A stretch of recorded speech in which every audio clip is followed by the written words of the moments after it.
Don't stop.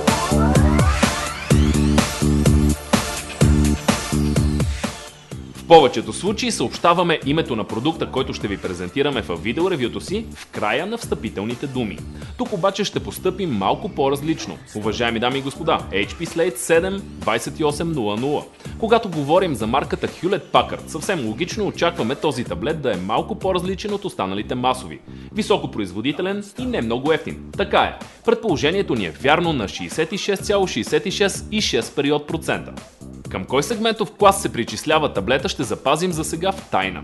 Можете да се досетите сами по време на ревюто ни, но за всеки случай в краят му ще го причислим и ние. Сега нека погледнем към дизайна. Както и сами виждате, той е нестандартен спрямо останалите предложения на пазара. И стилово стандартен по отношение на това, което сме свикнали да виждаме от HP.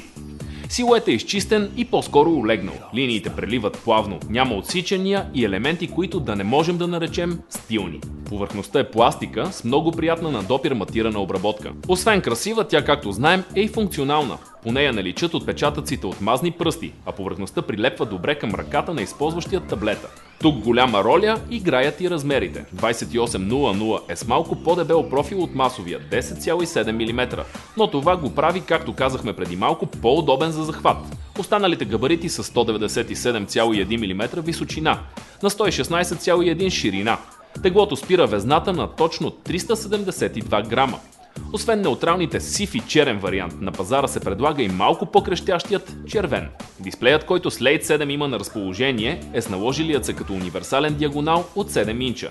Той е FFS Plus капацитивен LCD touchscreen с резолюция 600 към 1024 пиксела. Осреднено това прави плътност на пикселите за инч от приблизително 170. Резултат, който можем да определим като достатъчно висок. Той е еквивалентен на този при струващият около 600 лева Samsung Galaxy Tab 370. Картината е ясна, контрастна и наситена. Отчитаме, че при работа от разстояние от около 30 см не наблюдаваме нежелана пикселизация. Дисплеят използва икономичната откъм потребление на електроенергия 24-битова технология LEDS Backlit. Направихме опит с черен, син, бял и червен екран. Нямаме светлеене в ъглите и намаление на зрителния тъгъл. В цифри, т.е. 170 градуса както за хоризонтална, така и за вертикална гледна точка.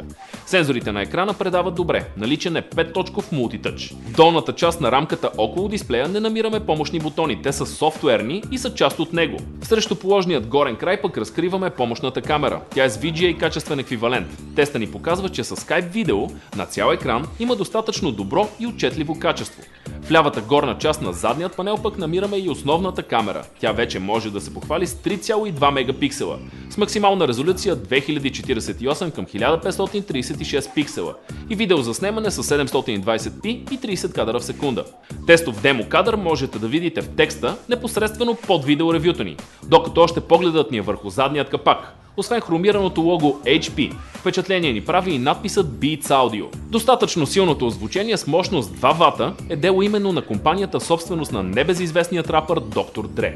Откъм изходи и приложения, периферията на 2800 е стандартна. Power бутон, курсор за звука, 3,5 мм аудиожак и microUSB. Изключение прави единствено четецът на microSD карти памет.